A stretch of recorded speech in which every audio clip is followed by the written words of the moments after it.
If your child has fallen off on GCSE Maths over February half term, here is exactly how to lock back in. But before we get started, just make sure you click that subscribe button. That would really help me out. So let's just screen share then. So here we go. So we've got three problems, three key problems that I see after every February half term. The first one is the stress hits straight away. And it's like the second you walk back in the building, it feels like the stress just returns instantly. The next thing is you've forgotten some things. That's just how learning works. You might have had a week off and it just makes you feel like that half term feels like a little bit wasted, doesn't it? And then thirdly, the most stressful one I find for teenagers anyway, is that they compare themselves to others. So if you had, let's say, 1 week off and you just wanted to revitalize, just wanted to relax, did a little bit of revision, but then one of their friends spent all day, every day revising, it makes you feel like you're behind. So let's fix this. I've got 5 actions for you guys to do today, and I would love it if in the comment section you could tell me which one you find actionable and which one you're going to test for yourself.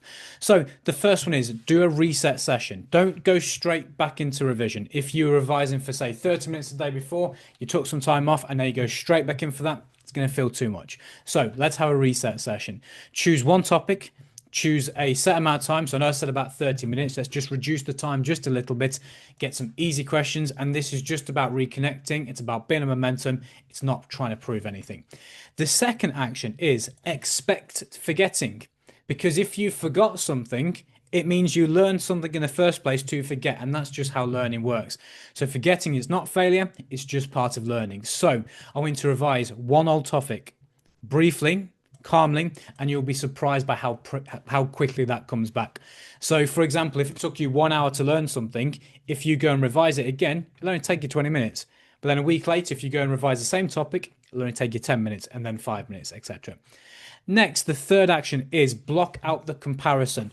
What others did does not change your ability. It doesn't change your plan and it doesn't change your outcome. Your progress is completely personal. And I want you to actually write this down and just say, I'm restarting today, and that's enough. We're starting back up again today. We've got plenty of time to get better, and that's plenty. That's enough.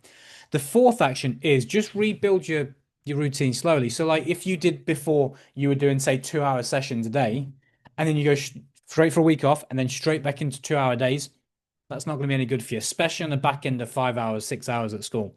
So, I would jump in with 30 minutes, then do 30 minutes every other day, then 45, then 60, etc. So you know what you're like. If you can jump back in, fine, do that. If you can't, make sure you build it up slowly. And the fifth action is focus on momentum. We're not going to focus on perfection.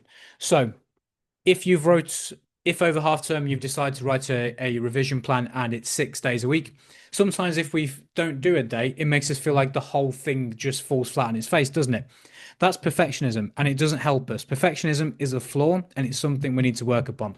So start with your one session. If that goes well, let's start another session, then another session, then another session, and we build momentum slowly. And if you do happen to miss a day, it's like, so what? Let's just start up again the next day, and that's fine. So, hopefully, all these tips and tricks have helped you guys. We've got 5 very actionable things to do today. And the way that I want you to think about this is not to say, oh, okay, action one won't work for me. I want you to think about it this way. Think about it. How would it work for me if I absolutely had to implement this? How could it work for me? And go through each one like this. Action one, how could I make it work? Action two, how could I make that work? Doesn't mean you have to make it work. Doesn't mean you're going to.